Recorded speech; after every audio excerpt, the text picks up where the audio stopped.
Hi friends, welcome to easy cooking. ఈరోజు మన easy cooking kitchen నుండి ఒక అద్భుతమైన కారపొడి అండి. పల్లి కారము అంటారు, లేదా డ్రై చట్నీ, పల్లి డ్రై చట్నీ అంటారు. ఇకపోతే వేరుశనగ పప్పులో కారపొడి అంటారు. పేరు ఏదైనా కూడా టేస్ట్లో మాత్రం సూపర్ అంటే సూపర్ టేస్ట్తో ఉంటుంది. ఇది ఉప్మా కానీ, ఇడ్లీ కానీ, చపాతీ, ఎందులో అయినా కానీ సైడ్ డిష్గా పెట్టుకోవచ్చు. తర్వాత ఏదన్నా తాలింపుల్లో కూడా మనము పైన పొడి స్ప్రింకిల్ చేసుకుంటుంటాం కదా, అలా అయినా వాడుకోవచ్చు. లేకపోతే ముఖ్యంగా చదువుకునే పిల్లలు బయట హాస్టల్స్ కానీ పీజీస్లో ఉంటారు కదండి, వాళ్ళకి చాలా ఒక అద్భుతమైన డిష్ అని చెప్పచ్చండి కారపొడి. ఇది లేనిది పిల్లలు ఎడ్యుకేషన్ లైఫ్ కానీ జాబ్ లైఫ్ కానీ కంప్లీట్ కాదని నేను అనుకుంటాను. దీనికోసము పల్లీలు లేదా గ్రౌండ్నట్ సీడ్స్ లేదా వేరుశనగ పప్పులు తీసుకొని లో ఫ్లేమ్లో తక్కువ మంట పైన ఒక 10 మినిట్స్ అవుతుందండి, 10 to 15 మినిట్స్ వరకు కావచ్చు. చక్కగా వేపుకోవాలి, అన్ని వైపులా దోరగా వేపుకోవాలండి. మంచి అరోమా వచ్చే వరకు, కమ్మటి వాసన వచ్చే వరకు వేపుకోవాలి. హైలో అసలు పెట్టకూడదు అనమాట. మనం పట్టి చూస్తే దానిపైన పొట్టు మనకు ఈజీగా వచ్చేస్తుంది. అంతవరకు చక్కగా వేపేసుకోవాలి. ఫాస్ట్గా మనము హైలో పెట్టేసుకుంటే కలర్ వస్తుంది, బట్ లోపల పప్పు అనేది అసలు ఫ్రై కాదనమాట. అందువల్ల స్టోరేజ్ కెపాసిటీ కూడా మనకు తగ్గిపోతుంది. పిల్లలకి మనము బయట హాస్టల్స్కి అలా పెట్టినప్పుడు త్వరగా పాడయ్యే ఛాన్సెస్ ఉంటుంది. అందువల్ల లో ఫ్లేమ్లోనే మనం ఇది వేపుకోవాలి. తర్వాత ఒట్టిమిర్చి అండి, మీరు తినగలిగే కారాన్ని బట్టి, స్పైస్ని బట్టి ఎండుమిర్చి అనేది యాడ్ చేసుకోవాలి. నేనైతే ఒక 20 వరకు అలా వేస్తున్నాను.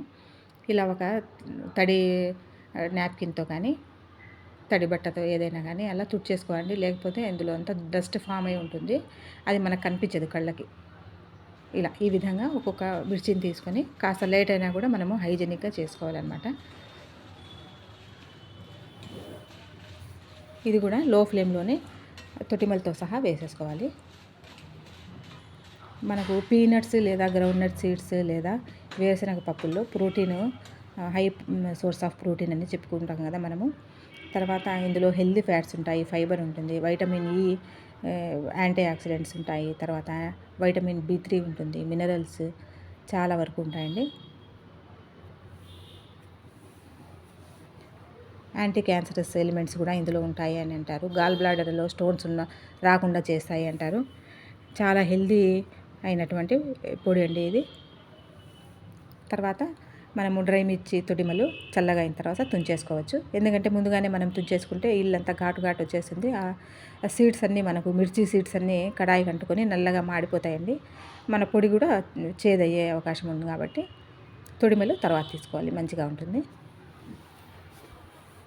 తర్వాత మనము చల్లారిన తర్వాత వేరుశనగ పప్పుల్ని ఒక పప్పు కట్టి కానీ ఏదైనా ఒక రాయి లాంటిది ఏమైనా కొంచెం క్లీన్గా ఉన్నది, బరువైనది ఉంటే ఇలాంటిది మనం రోలుకు ఉంటుంది కదండి, ఆ పైన దాంతో అయినా కానీ మనము మ్యాష్ చేసుకోవచ్చు. లేదు అలవాటు ఉన్న వాళ్ళైతే చేత్తో అయినా కానీ కొంచెం బాగా గట్టిగా ప్రెస్ చేస్తే అవి పొట్టును పప్పు రెండు వేరువేరుగా అయిపోతాయి. మీ అలవాటుని బట్టి. తెలియని వాళ్ళకి, కొత్త వాళ్ళ కోసము నేను 2-3 టైప్స్ చెప్తున్నాను అనమాట.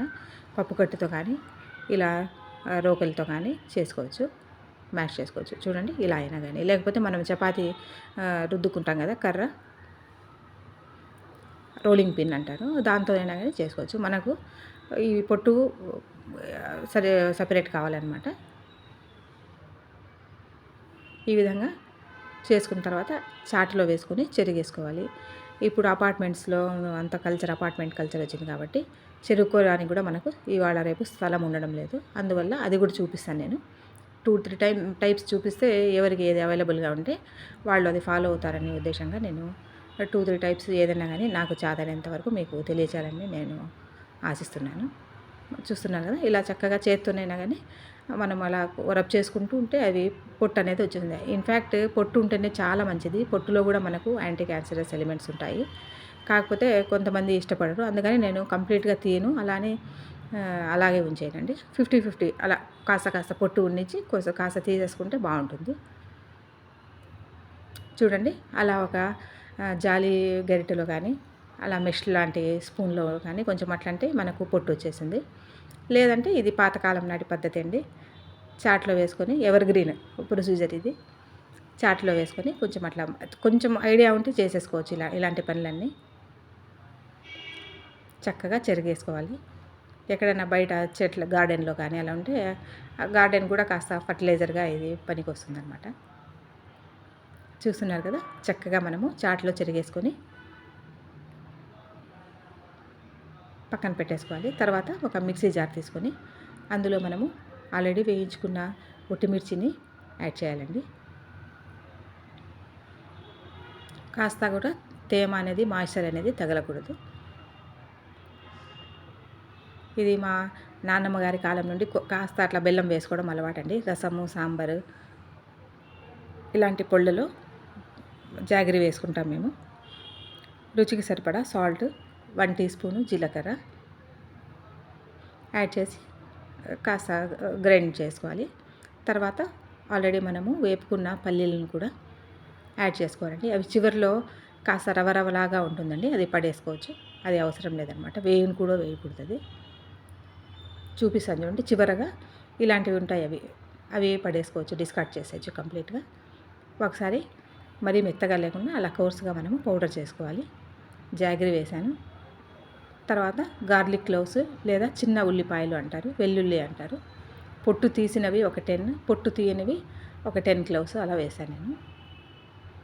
కొందరు పొట్టుతో అలానే వేసేసుకుంటారు, అది మీ చాయిస్ అండి కంప్లీట్గా. నేను కొన్ని అలా కొన్ని ఇలా వేసాను. తర్వాత అన్నీ గ్రైండ్ చేసుకోవాలి. మరీ మెత్తటి పౌడర్ లాగా చేయకూడదు, కాస్త కోర్సుగానే ఉండాలి, పలుకుగానే ఉంటేనే బాగుంటుంది.